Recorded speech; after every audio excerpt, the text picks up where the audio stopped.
Welcome everybody. In this particular lesson, we are going to be designing, or I should say, creating a mini application that would allow a banking organization to identify the largest deposit that had occurred over the period of, say, 10 days, probably.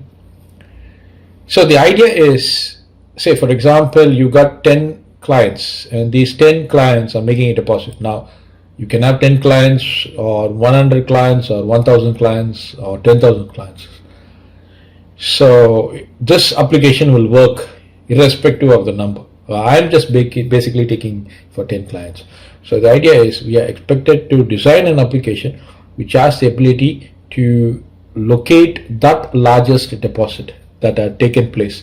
And if you're going to identify each client by a clientele number, then we can also get the clientele number displayed. So having mentioned this, let us start our program. So first we will have to do the basic formalities.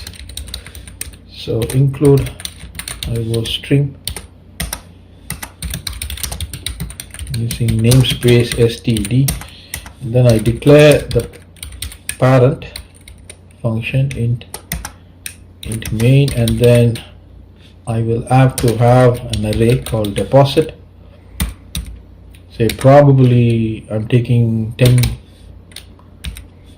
and then say largest deposit, largest amount, that's an integer. So for now, let these two things be the variables that are required. Probably as we move up the program, if there is a requirement, then I will bring other variables in. I need one more. I want to declare string customer number, customer ID, and have around 5 members. 0, 1, 2, 3, 4. So I will take in 4. Okay, 5, it doesn't matter. 5 or 4 is equal to, I need to give the ID customer 001.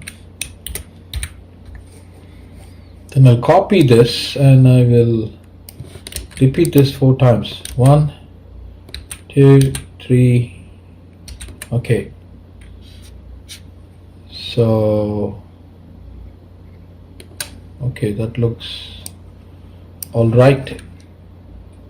Now what we need to do is we need to change the values. So it's going to be 2, 3, and 4 and 5. That's nice. So now I give a cout. Please enter the deposit amount received from each customer, right? And I want to give this underlining.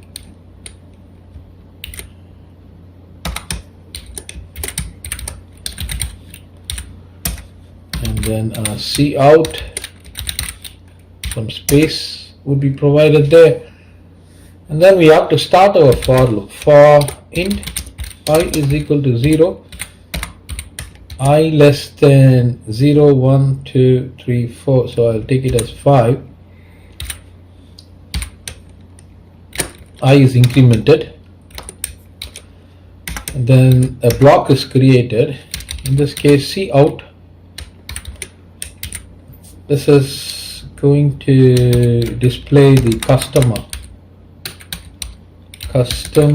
ID of I. So how much ever this ID has deposited, that has to be displayed there, and it will be collected here. So in, how are we going to collect it? We are going to collect it using this array deposit of I. Fair enough, that's good. That's nice. And then after collecting it, so now comes the check, right? Now comes the check. So I have said largest. So largest is equal to deposit, the first person's deposit. And now I need to start the condition. If largest, okay, before starting the condition I need to have a for loop. So I'll just copy this and I will paste this. So we don't need these things, we just need the for loop. So here is the conditional check. If deposit of I is larger, you can either write it like this or you can say if largest is less than. Okay, this is what we are going to give. If largest is less than deposit of I, then what happens? You don't have to place the less than or equal to, because we can give straightforward, we can try this out. Okay, if this is the situation, then the largest will be equal to deposit I, right? So the value that deposit I would be now placed into largest. So that's a meaning, right? So now this loop will go on, right? This loop will go on until the value for I is exhausted. Okay, so now this has been collected and we can display this. See out the most valuable customer for the month is largest. We can't give largest there, so we have to do one more thing. So we will have to collect who is the customer, right? So I'm going to give a variable customer is equal to customer underscore ID of I, right? And then I'll declare string customer, right?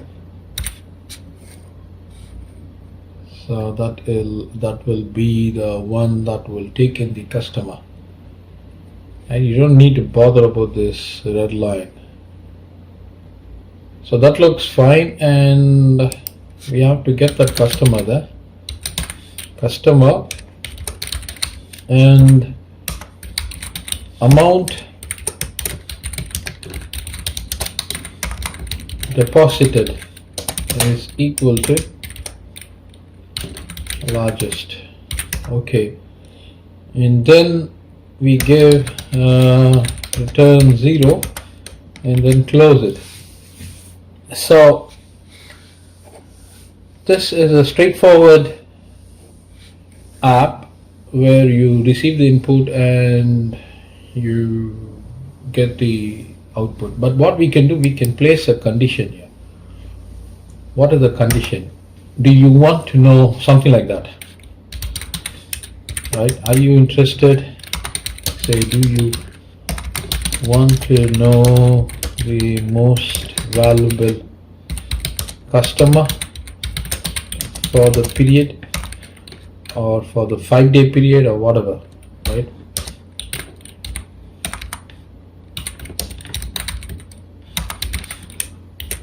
So you're posing a question there.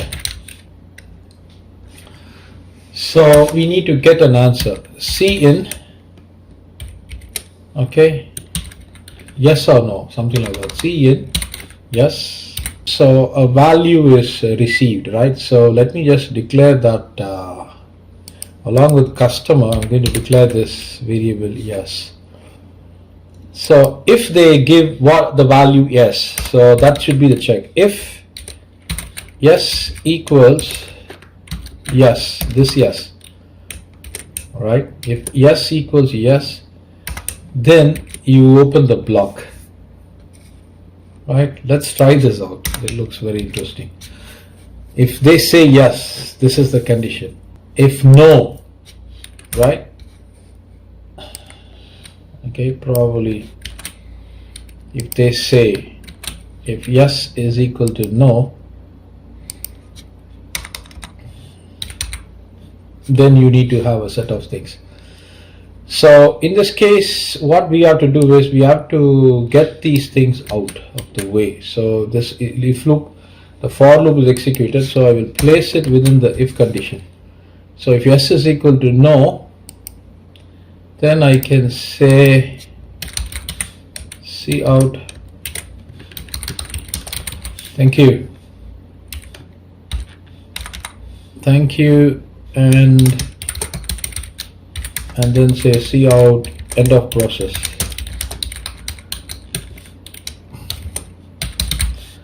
You can give that end of process, right? So this is basically the gatekeeper.